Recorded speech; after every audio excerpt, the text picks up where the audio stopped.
माझं नाव गोविंद श्रीधर पाठक. गेल्या महिन्यातच 71 लागलं मला. वयाच्या मानाने तब्येत तशी बरी आहे. हा, गुडघे थोडे दुखायला लागलेत हल्ली. तुमचे 140 झाले. लिहून ठेव, मी 2 दिवसांनी देतो. उशीर झाला भाऊ यावेळी.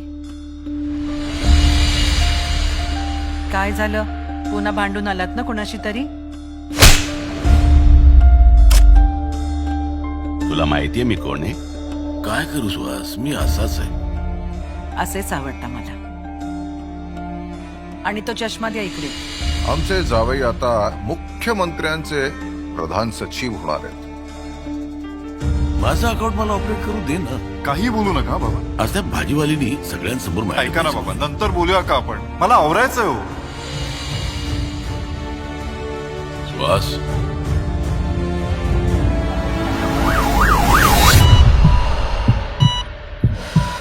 अभयला फोन लाव. अभयला. हॅलो अभय, काय झालं? त्या सुहासला हार्ट कट झाला.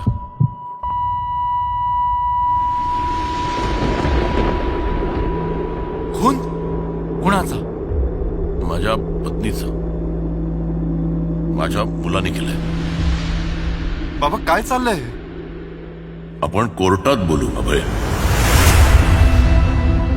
सर, फारच भीषण परिस्थिती आहे आज ज्येष्ठ नागरिकांची. हाताचं बोट धरून आम्ही मुलांना वाढवतो, त्यांना जीवनाचा मार्ग दाखवतो, त्यांना सक्षम बनवतो, त्यांच्या सुखात आपलं सुख बघतो, स्वतःच दुःख लपवून. आई नजरेच्या बाहेर गेली की दाय मोकलून रडणारी मुलं पुढे महिनोन महिने आई वडिलांचं तोंडही बघत नाहीत.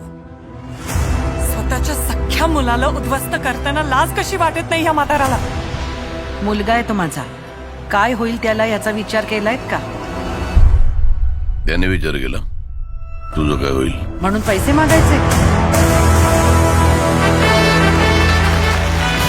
तुम्ही तर स्टार झालात भाऊ सगळीकडे.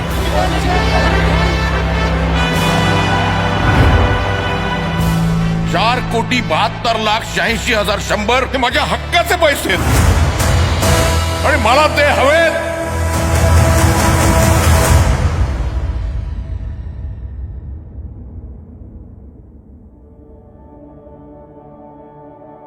काय अपेक्षा तशा आमच्या त्यांच्याकडनं? आम्हाला तुमचं नको पैसे, पण दिवसातना एकदा आमच्या पाठीवर हात फिरवून विचारा ना की आई कशी आहेस, बाबा कसे आहात.